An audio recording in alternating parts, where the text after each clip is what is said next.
In the frozen silence of the Cascade Mountains, a wounded Navy SEAL runs toward what sounds like a cry for help. But what he finds isn't a victim, it's a trap set by the devil himself. Bound in the snow lies a dying officer, and her loyal K9 still guarding her even as the storm tries to bury them both. Bound in the snow lies a dying officer, and her loyal K9 still guarding her even as the storm tries to bury them both. When bullets fall and the storm screams, only faith will light the way home. Before we begin, tell us where you're watching from and subscribe for more stories of faith, courage, and the miracles God hides in the darkest places. The Cascade Mountains lay silent beneath a veil of early snow where the air itself seemed to hold its breath. Ethan Cole had come here to heal, not from the kind of wound a medic could stitch, but the deeper kind that sat behind his ribs and never quite stopped bleeding. His right arm still ached from the shrapnel that tore through it 6 months ago in Kandahar, yet it was the memory, the flash, the screaming radio, the sound of his best friend's voice fading under fire that haunted him most. When the doctors had signed off on his leave, they had called it recovery. But Ethan knew better. It was exile, a pause between wars, and he wasn't sure which side of himself he was supposed to return to. He ran every morning through the forest trails near Mount Rainier, a ritual he had borrowed from his old SEAL routine. The first mile was for the body, the second for the ghosts. The third, when his arm began to throb and his lungs burned, was for the promise he'd made to his fallen teammate, keep moving. On this particular morning, the light was thin and cold, slicing through the mist like a blade. His boots crunched on the frost. Each breath steamed the air white. He had almost reached the bend where the trail narrowed toward the river when a sound split the stillness. It wasn't the sharp crack of a branch or the distant cry of a hawk. It was a human voice, hoarse, desperate, almost swallowed by the wind. "Help!" The word echoed off the pines and died somewhere in the fog. Ethan stopped mid-stride, every instinct from years of operation snapping awake.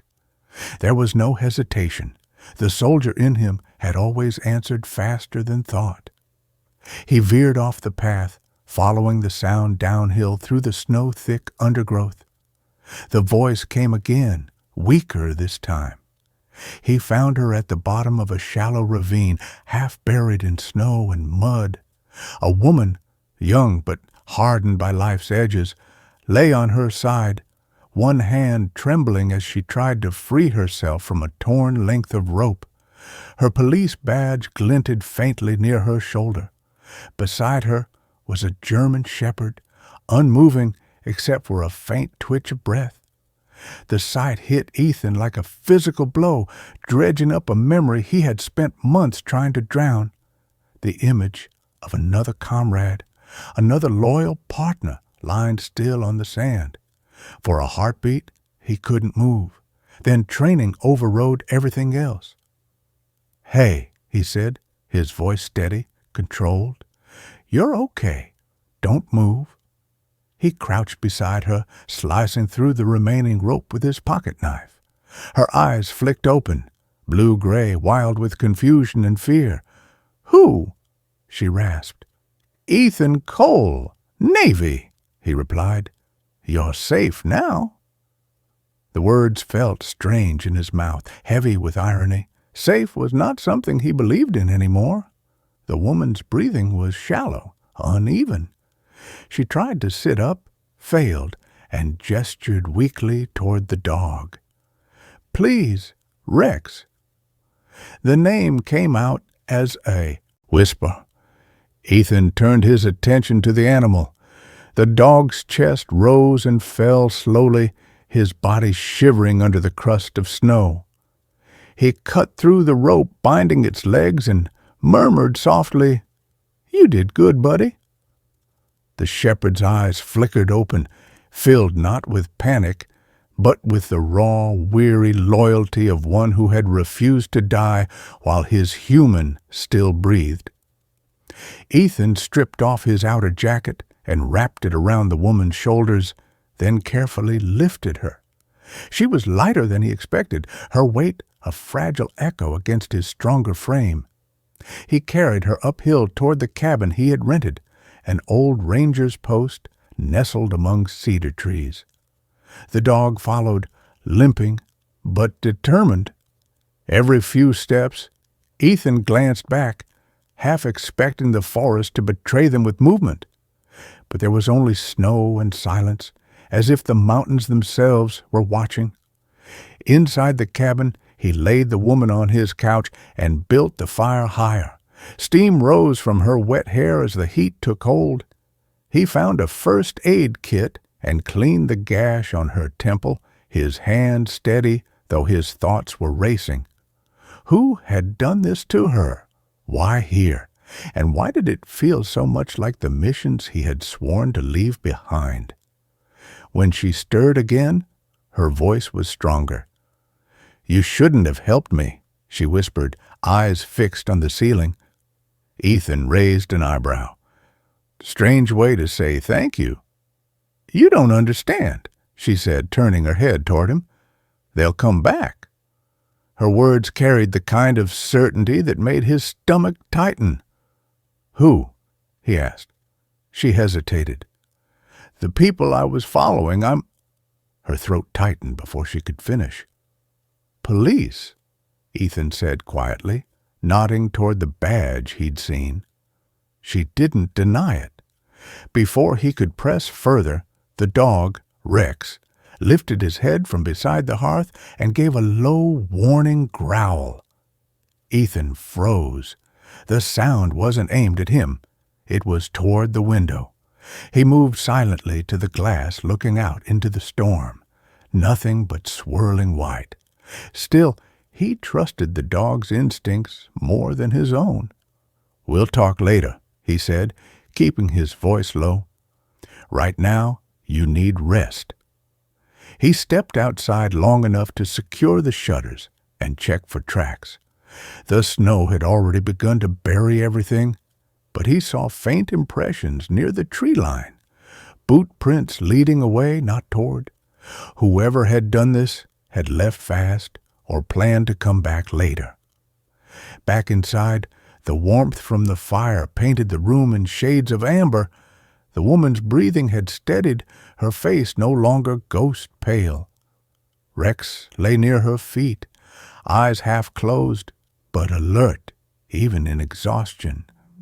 Ethan sat across from them, his mind a storm of its own. He had come to the Cascades to forget what it meant to be a soldier, yet here he was again, an unconscious stranger, a loyal dog, an unseen enemy in the woods. Fate, it seemed, had a cruel sense of humor. As the fire cracked, Ethan reached for his notebook on the table.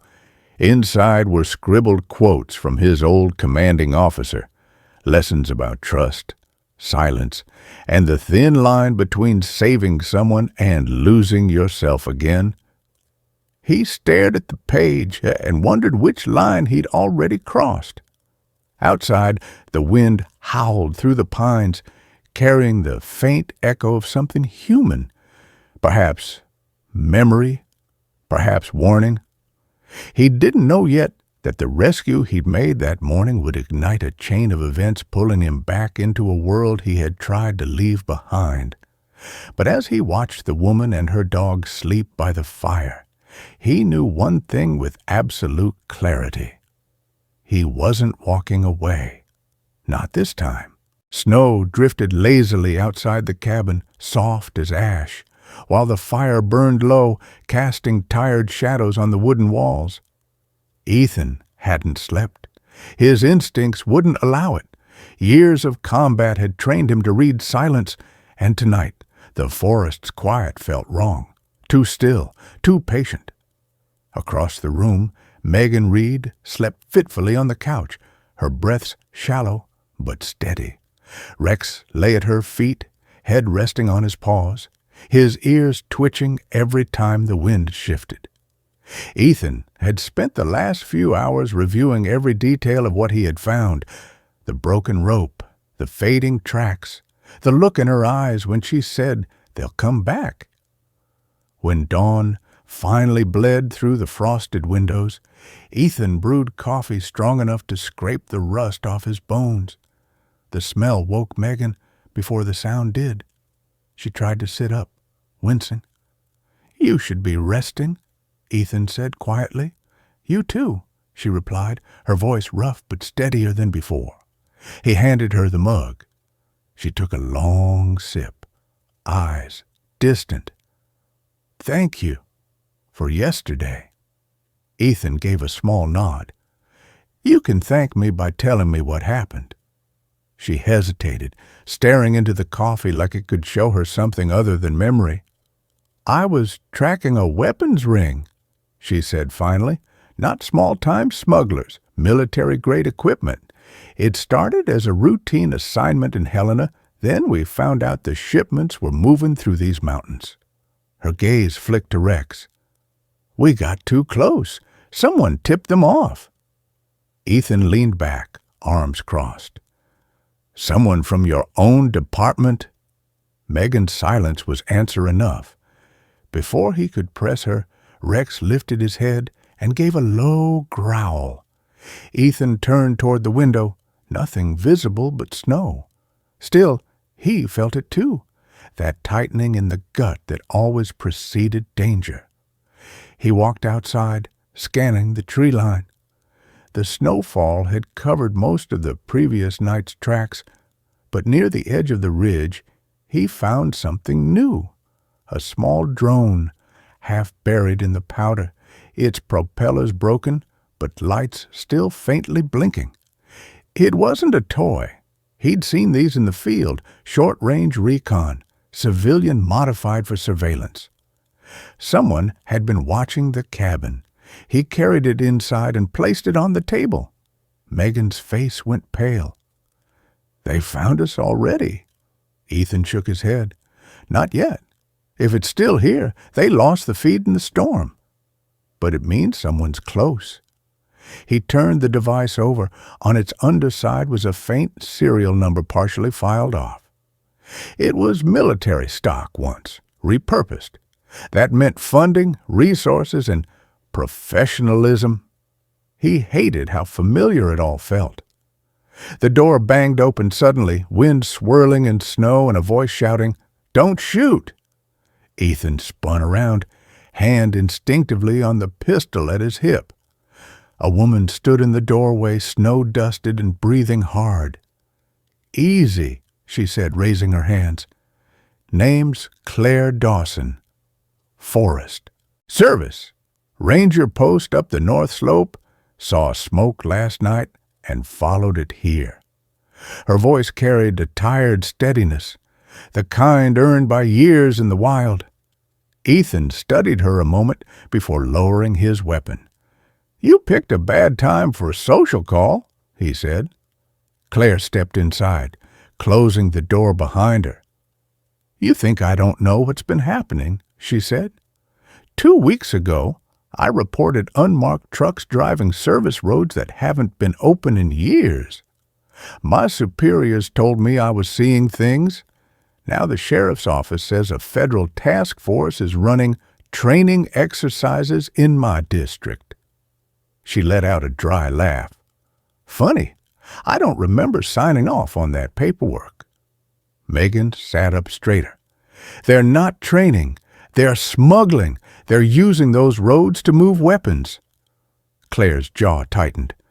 "I figured as much." She looked from Megan to Ethan.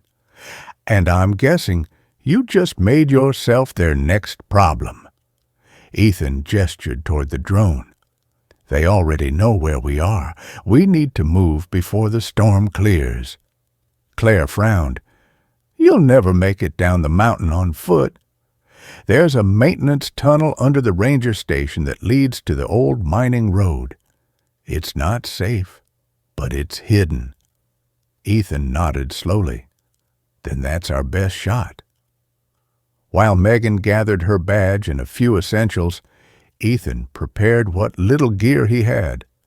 Rex paced restlessly by the door, tail low but eyes sharp.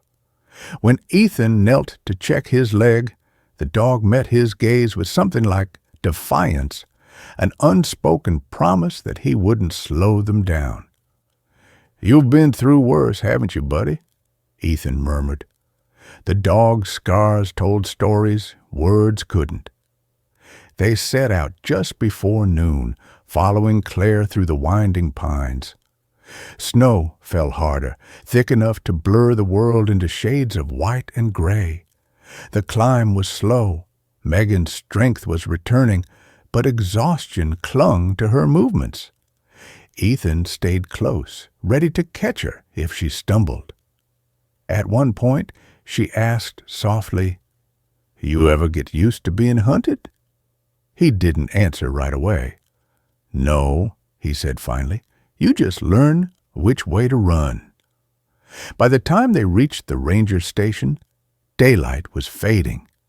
The small wooden building sat half buried in snowdrifts. Inside, everything smelled of pine resin and cold metal. Claire moved quickly, pulling up a trapdoor near the corner.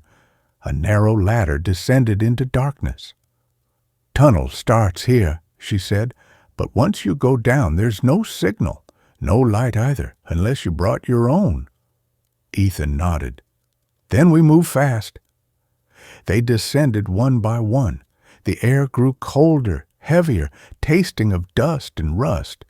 The tunnel walls were rough stone, cut decades ago when miners had believed there was silver in these hills. The faint echo of dripping water followed them. After several minutes, Claire stopped and whispered, "Hold up!" Ahead, faintly illuminated by Ethan's flashlight, lay tire tracks. Fresh. Someone had been using this tunnel recently. Ethan motioned for silence. Rex sniffed the ground, then growled, a deep, warning sound that reverberated through the narrow corridor. Megan's hand went to her weapon. Claire's expression hardened. "We're not the first ones here," she muttered. Ethan raised a hand. "Lights out." The beam of his flashlight vanished, leaving them in thick darkness. They listened. Somewhere ahead, metal scraped against rock. Then came the faint hum of an engine turning over. A vehicle, underground. "Back!" Ethan hissed, but before they could retreat, a harsh white light exploded ahead, headlamps flicking on, blinding in the confined space. A voice rang out over the engine noise, cold and precise. "Detective Reed," it called. "You should have stayed buried in the snow." Ethan's blood turned to ice. He knew that voice didn't belong to some nameless thug. It was controlled, professional, military. He grabbed Megan's arm and shoved her behind a support beam as the first gunshot echoed through the tunnel. The tunnel reeked of oil and cold earth, its air thick with the metallic tang of fear. The sudden flare of headlights blinded Ethan, Megan, and Claire where they crouched behind the support beams. The echo of gunfire rolled through the stone corridor, deafening in the confined space. Sparks jumped off the rock as bullets ricocheted, spitting orange light into the dark. Ethan's instincts surged to the surface, every breath, every motion calculated. He grabbed Megan's arm and motioned for silence, pulling her deeper into the side passage that split off near the old service ladder. Claire followed, ducking low. Rex moved beside them, low to the ground, eyes locked forward with a calm intensity only trained canines carried. The gunfire stopped as suddenly as it began. Silence swallowed the tunnel again, broken only by the dripping of water somewhere ahead. Then came footsteps, slow, deliberate, crunching against gravel. "You're making this harder than it needs to be, Detective," the voice called, calm and almost polite. Megan froze. She knew that voice. "It's him," she whispered. "Lieutenant Derek Holt." Ethan felt a pulse of anger rise in his chest.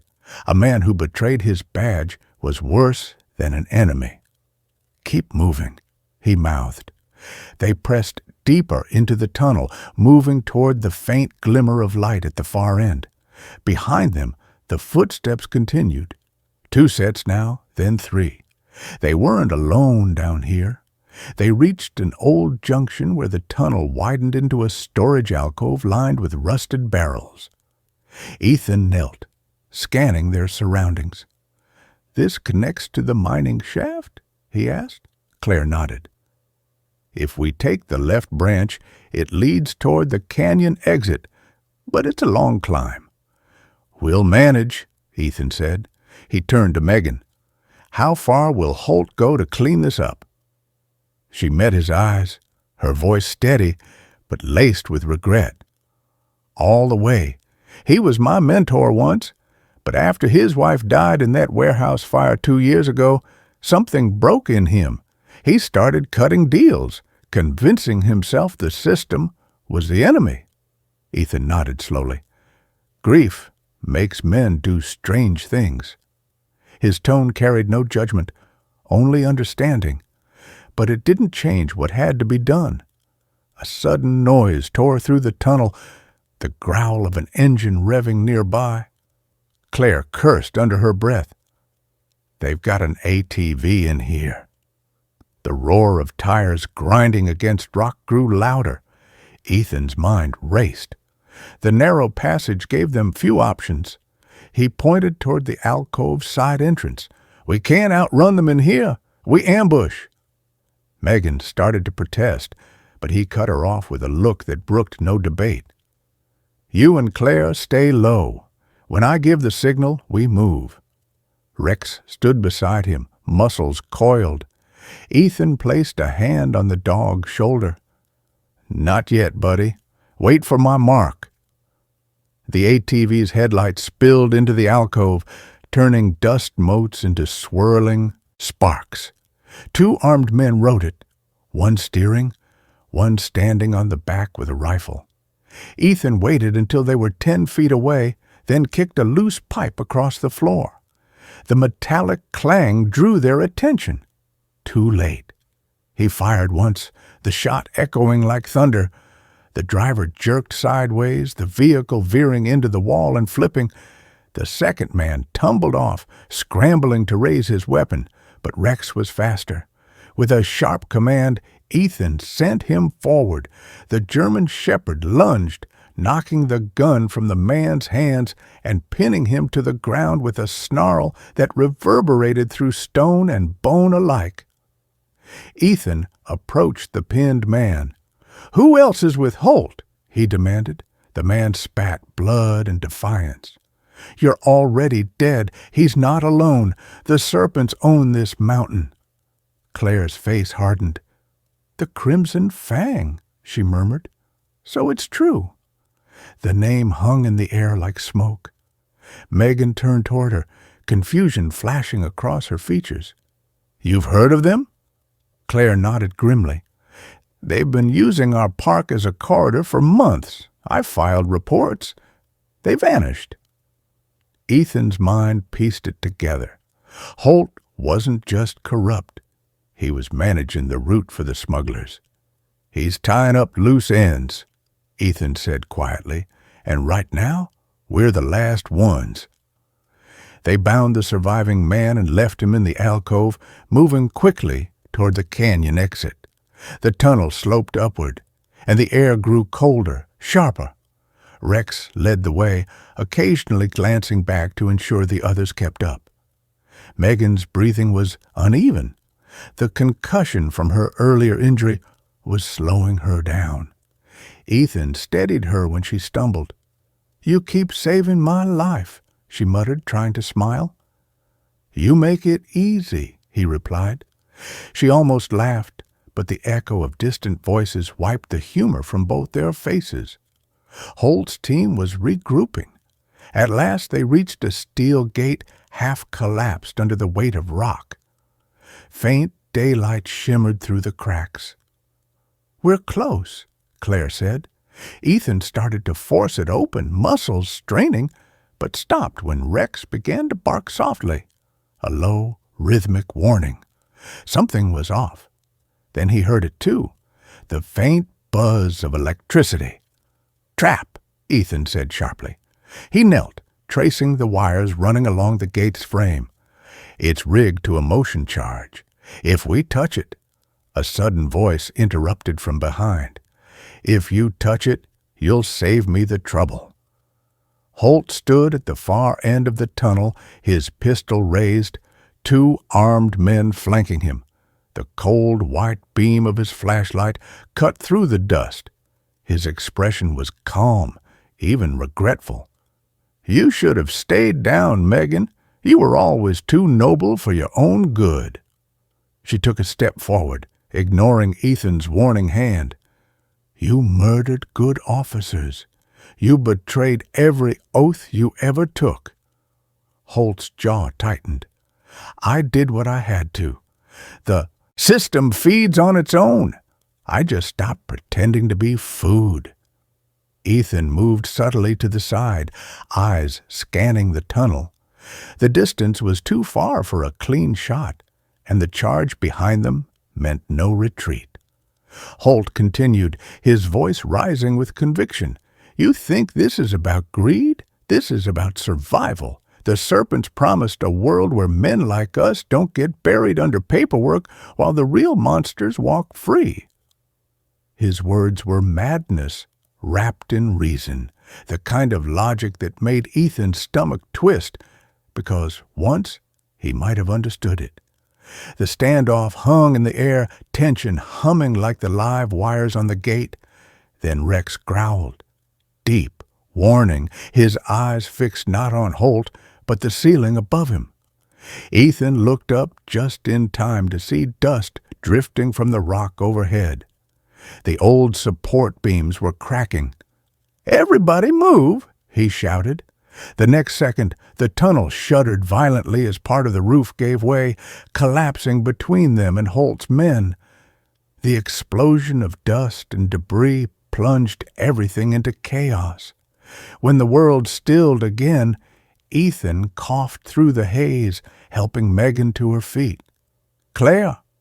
"Here," came her muffled reply. The air was thick and choking, visibility near zero.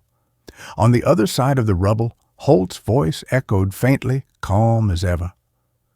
"You can't run forever, Cole. When you crawl back to the surface, I'll be waiting." Then footsteps retreated into silence. Ethan leaned against the cold rock, catching his breath. "He's regrouping," he said quietly, "and next time he won't come alone." Megan looked toward the blocked passage, her expression hardening. "Then we'll make sure he doesn't get another chance."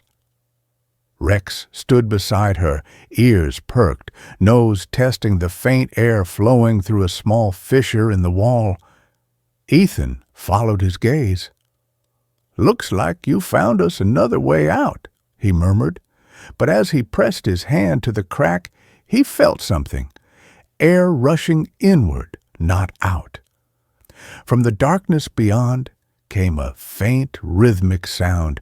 Engines. More than one. Night had fallen over the Cascades, moonlight glinting faintly off the snow that blanketed the valley. The cold was sharper now, the kind that bit through clothing and crept into bone. Ethan Cole crouched beside the fissure in the collapsed tunnel wall, the faint hum of engines still vibrating through the rock. "They're close," he murmured. Claire pressed a gloved hand against the stone. Too close. Megan checked her weapon. Half a clip left. No spares. "We can't stay here." Ethan's gaze swept the narrow chamber around them. The air smelled of damp stone and rust. "There's airflow coming from this crack," he said quietly. "If we widen it, we might reach the outside." Rex gave a low whine, sniffing at the fissure.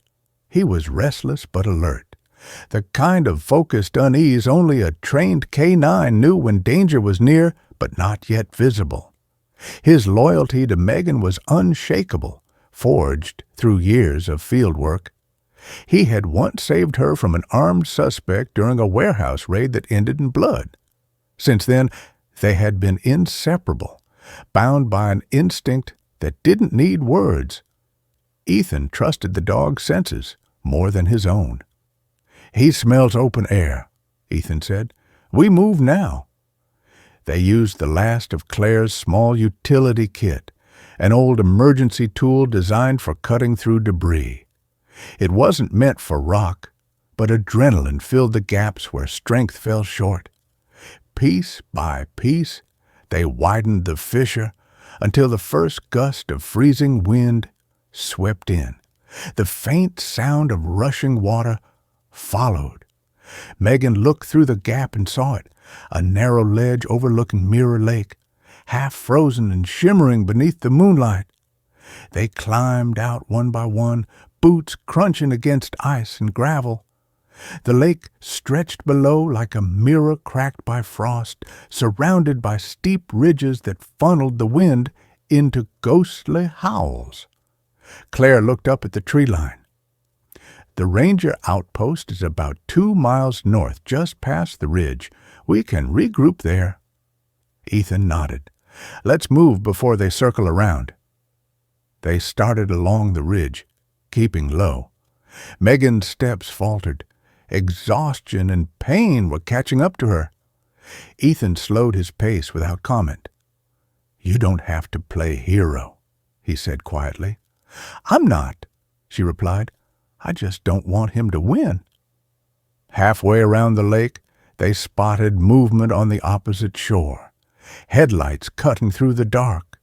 Trucks, at least 3 of them, maneuvering near the old service road.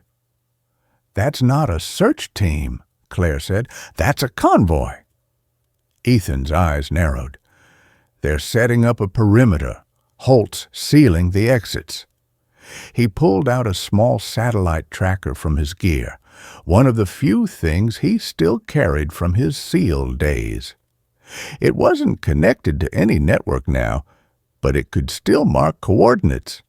He handed it to Megan. "If we make it to the outpost, I'll need you to contact someone who can reach the DEA." She hesitated. "You think they'll listen?" "They will," Ethan said, "if you give them the right name." They reached the edge of the forest when the first drone appeared, its red light blinking between branches. "Down!" Ethan hissed. The group dove into the snow as the drone's light scanned the ground. It passed overhead, but not before Rex barked once, low and sharp. The sound carried across the lake like a warning shot. Within seconds, gunfire erupted from the opposite shore, wild and undirected, but enough to turn the forest alive with panic. "They heard us," Claire said. "We keep moving." They sprinted through the trees, weaving between trunks as bullets ripped through branches behind them. Ethan fired back twice, not to kill but to stall. The crack of his rifle echoed off the cliffs, masking their retreat. When the gunfire faded, they didn't stop until the forest opened onto a frozen inlet of the lake. The surface was slick and pale under the moon. "We can cross here," Ethan said, testing the ice with his boot. "It's thick enough." Megan hesitated. "If it cracks, then we run faster." They crossed single file, every step punctuated by the distant thrum of engines. Halfway across, the ice groaned, a deep, living sound that made their hearts seize. Rex stopped, ears flat, tail rigid. Ethan whispered, "Easy." But before he could take another step, a rifle shot split the air. The bullet hit the ice near Claire's feet, sending cracks spidering across the surface. "Sniper!" Ethan shouted. He shoved Megan forward. "Move!" They ran, ice splintering beneath them. Claire slipped, landing hard, but Rex turned back, gripping her sleeve with his teeth, dragging her to her feet as the ice shattered behind them.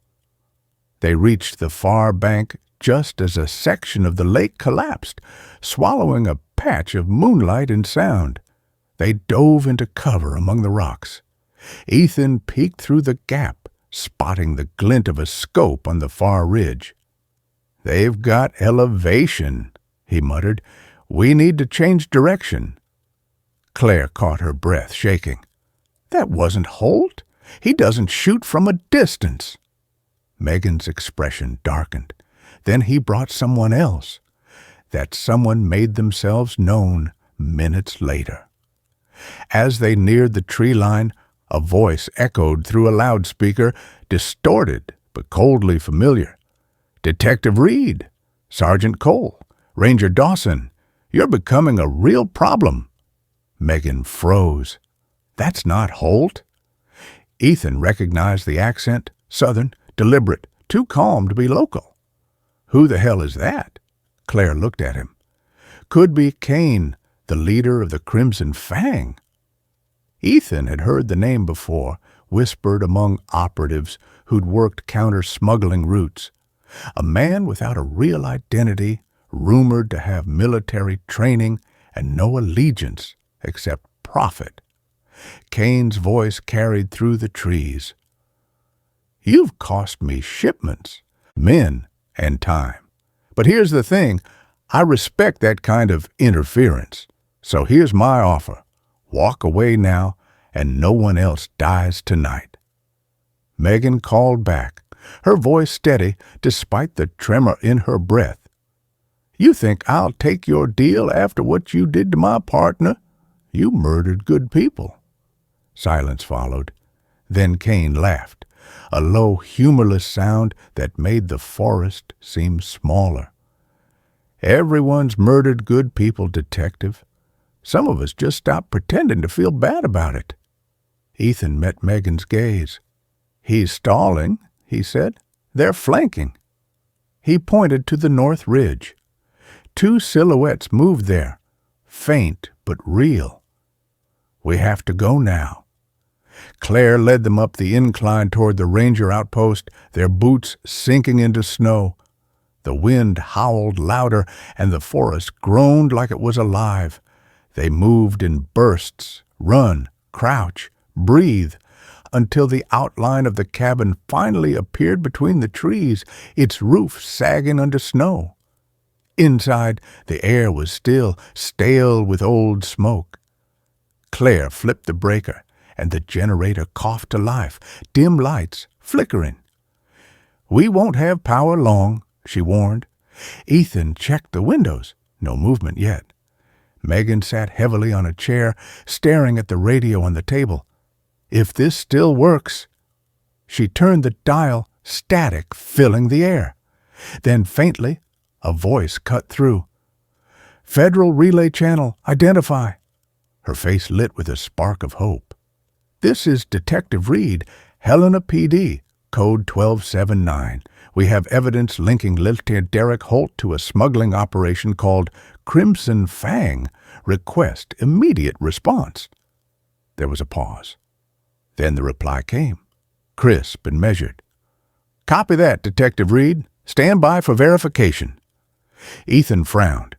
Something in that tone chilled him. He motioned for Megan to cut the transmission, but before she could, the line went dead. A new sound replaced it, a faint crackle, then a low hum that wasn't static. "What is that?" Claire asked. Ethan's expression hardened. "Signal trace." Outside, headlights flared through the trees, dozens this time. Engines growled, surrounding the cabin. Ethan chambered around, his voice steady but grim. "We're surrounded." Megan looked up from the darkened radio. "By who?" The answer came in a single word, broadcast through the speaker outside, clear and cold. "Holt." The night was thick with snow and headlights. The cabin at Mirror Lake, stood like a dying ember surrounded by wolves. Ethan Cole crouched near the window, eyes scanning the moving lights beyond the tree line. Each beam of brightness carved shadows across the walls, a countdown to violence. Megan Reed sat by the old radio, listening to the faint hum that had replaced the DEA frequency. Claire Dawson stood near the back door, rifle ready, jaw clenched tight. Rex paced the room, restless but silent, every muscle tuned to the rhythm of danger. Outside, Holt's voice crackled through the loudspeaker again, calm and deliberate. "You've got nowhere left to run, Detective. Hand over the data, and maybe I'll make it quick." Ethan's mind was a storm of calculation. "He wants to draw us out," he murmured. Megan's hand trembled slightly as she clutched her badge. "He's not bluffing. If we don't give him something, he'll torch this place." Claire exhaled slowly. "Then we give him something that explodes back." Ethan looked at her. The hard steadiness in her tone wasn't bravado. It was survival instinct, sharpened by years of isolation in these mountains. "You got anything we can use?" he asked. Claire pointed to a maintenance cabinet. "Old fuel canisters, flares, and the backup generator. It's not C4, but it'll burn hot enough to buy time." They worked fast. Ethan set the traps near the front porch, running a makeshift line from the generator to the entrance. The plan was simple: draw Holt's men closer, ignite the trap, and use the chaos to reach the frozen lake's far ridge, where the storm's fog was thickest. As he moved, his shoulder throbbed, the old wound screaming in protest. Megan noticed. "You can't fight like that," she said. Ethan's answer was quiet. "I'm not planning to fight. I'm planning to end it." Minutes later, Holt's vehicles formed a semicircle around the cabin. Men moved in tactical formation, rifles raised. Their leader stood just beyond the light, coat whipping in the wind, a pistol glinting in his hand. "Last chance, Cole," Holt called. "Walk away. You don't even know what you're dying for." Ethan stepped into the doorway, half shadowed by the flickering light. "You're right," he said evenly, "but you don't know what you're killing for anymore." The standoff hung in the air like a drawn breath. Then Holt lifted his gun. Before the shot came, Ethan flipped the breaker. The generator roared, and the cabin erupted into light and fire. The explosion ripped through the night, blinding white against the snow. Flames leapt high, swallowing the porch and scattering Holt's men. Ethan grabbed Megan's arm. "Move!" They ran out the back as the cabin collapsed in a thunder of burning timber. Through the blizzard they fled, following Claire's flashlight toward the ridge. Rex ran ahead, pausing to guide them through snowdrifts and debris. Behind them, the forest glowed orange, and gunfire echoed across the frozen lake. Holt's men regrouped fast. Too fast. "They're cutting us off!" Claire shouted. Ethan turned to cover their retreat, firing short bursts. Each shot was precise, disciplined, the reflexes of a soldier who had fought too many wars and survived too few of them whole. As they reached the lake shore, the fog thickened, rolling in heavy waves. The reflection of fire danced on the cracked ice, turning the lake into a moving mirror of chaos. Claire pointed toward the far tree line. "The slope leads down to the service road. If we reach it, we can—" She didn't finish. A single shot echoed, and she stumbled. Rex barked sharply, circling her as she dropped to one knee. "I'm fine," Claire gritted out, pressing a hand against her side. "Keep going." Ethan dragged her arm over his shoulder, refusing to leave her. "You don't get to quit now." But before they could move, a dark figure emerged from the fog. Holt, walking with measured steps, his pistol raised. His expression was cold, almost mournful. "I warned you, Ethan. You should have stayed buried." Ethan lowered Claire gently, then stepped forward, gun raised. "You talk like you didn't choose this." Holt's eyes flickered, not anger, but regret. "You think I wanted any of this? After the warehouse fire, the department forgot me. The people we saved forgot. The serpents didn't. They remembered." Ethan shook his head. "You sold your soul for a memory." "I sold it to survive," Holt snapped. "Same as you would have." The wind howled, scattering snow between them. The two men stood mirrored, soldier and cop, both scarred by the same wars, only different sides of a moral line. For a long moment, the world seemed to hold its breath. Then a sound broke the stillness, the crunch of boots behind Holt. Megan's voice rang out, "Drop it!" Holt turned slightly, and that single moment was enough. Ethan fired once. The bullet struck true, and Holt staggered back, falling onto the snow. He looked up at the swirling clouds, his voice barely a whisper. "You still think you're the good one?" Ethan said nothing. Holt's eyes closed, and the wind carried away the rest.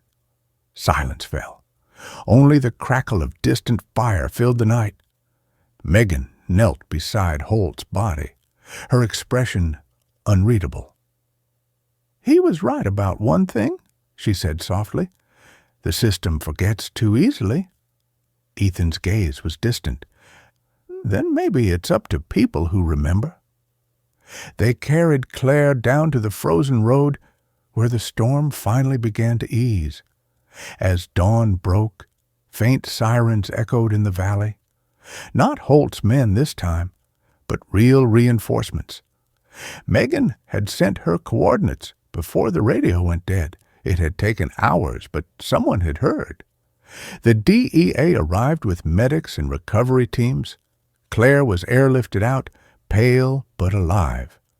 Megan handed over the hard drive Holt had been hunting, files proving the link between the Crimson Fang and several state officials. The evidence would dismantle the network for good. As agents combed through the wreckage of the cabin, Ethan stood apart, watching the last of the flames die on the lake's reflection. Rex sat beside him, silent and proud.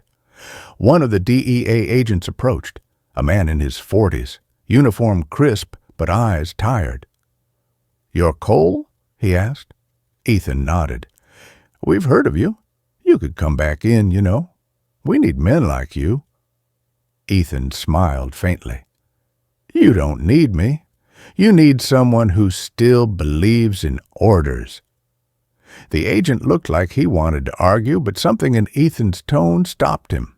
He simply nodded and walked away. When Megan approached, she was holding Holt's badge. It was scorched, the edges bent. "They'll say he was a traitor," she said quietly, "but before all this, he was a good cop." Ethan took the badge, studying it. Then maybe that's what he should be remembered for. He set it on a stone near the lake's edge. The wind caught the last embers from the fire, scattering them into the dawn. As the sun broke over the Cascades, its light turned the snow into gold. Megan looked toward the horizon. "What will you do now?" she asked. Ethan's eyes followed the rising light. "Maybe stay," he said.